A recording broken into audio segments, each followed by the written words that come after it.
Hi everyone, this video is about how to get out of your head and into the zone, into the flow state. So what is the flow state and why is it so important to creating and achieving and higher performance?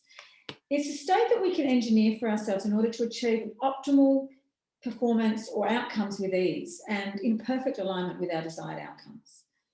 I'm sure you've all had moments in your life where everything just seems to fall into place, everything just seems effortless and easy.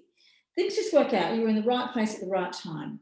And if you can think of a time like that that happened to you in your life, you might think that it was a happy accident. But if we unpack it, there were a number of ingredients that needed to be present to make this happen. So I'll just give you a tiny bit of science behind it. The flow state is a higher functioning physiological state that is characterized by a high level of attention and a low sense of effort and a low sense of self-conscious awareness. So we're not thinking about ourselves when we're in the flow state.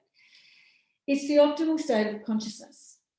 And scientific studies have suggested that flow arises through an interaction between positive emotions and high attentional focus. Physiologically, being in the flow state produces coherent brainwaves and heart function, which allows us to access to our higher creative functioning. It's a pretty good place to be. The good news is we can learn to apply this state to any area of our life. I guess it's most well known in the realms of sport, competitive sport and performance, but we can apply the benefits of this state to anything we want to create in our life or achieve, whether that's business, career, finances, health, or whatever. Life is just easier when we're in flow. We're not hustling, pushing, or striving, or struggling. We're not resisting anything.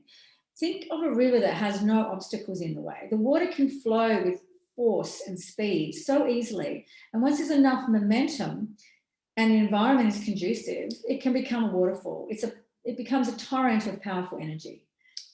That's what can happen with being in the flow state. So in order to be in this state, we have to identify and remove the boulders from the river. The resistance to flow is usually caused by what's happening in our head.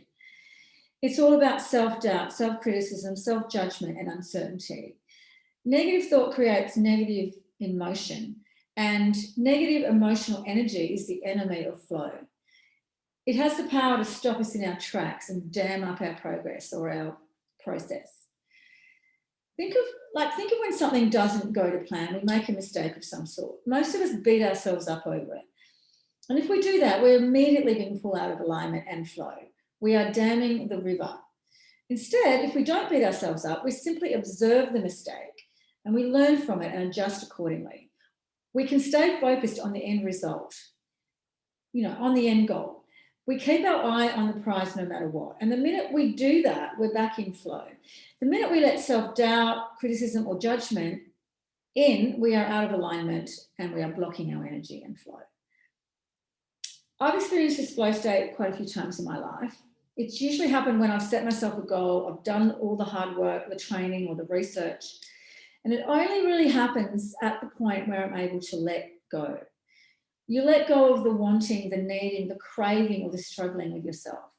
It happens when I say to myself, okay, I've done all I can, just need to relax now. I need to let go of any attachment to the outcome and just trust that I'm already there. And in that state, I'm being neutral. When there's no attachment, there's no resistance. There's no boulders in the river. We need to be in a state of receivership to be in flow. It's not about controlling, it's about allowing. In this state, we're receiving the right information and instinctively we're taking the right action. Energy only flows when there's nothing in the way to cause resistance. So let's have a look at the ingredients in the flow recipe. Number one, intention. Obviously, we need to make a decision and we need to be 100% committed to the desired end result that we're looking for. Number two is surrender. We observe the resistance, we observe what's in the way, and then we disconnect from it. We let it go. We let go of desire, the chase, the hustle, the need for anything that puts the power outside of ourselves. When we let go of need, we become neutral. We neutralize all resistance and we become super attractors. We are in flow. It's about surrendering instead of willing and doing and pushing. Surrender doesn't mean being inactive. It's just a more relaxed, feminine energy in the action. Number 3 is focus. We stay focused on the end goal no matter what. Eye on the prize. Number 4 is action. I spoke to you before about the flow is more of a feminine action, but it's about being in alignment with both our feminine and masculine energies. Flow is not about hustle or brute force. It's not about seeking, as I said, about desiring or wanting or needing. It's about attraction. It's an energy that attracts energy. It's an energy that gains momentum and becomes a power. Need to be in a state of receivership to be open to this energy. It's about receiving, not pushing, not brute force. And lastly, trust. It's about backing yourself that you've done enough. You're already there. You've done the work. You're in that moment of impact. You have to believe that you're already there. You are being it. You're accepting it. You're claiming it, and you're allowing it.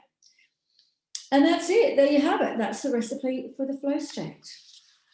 See you next time.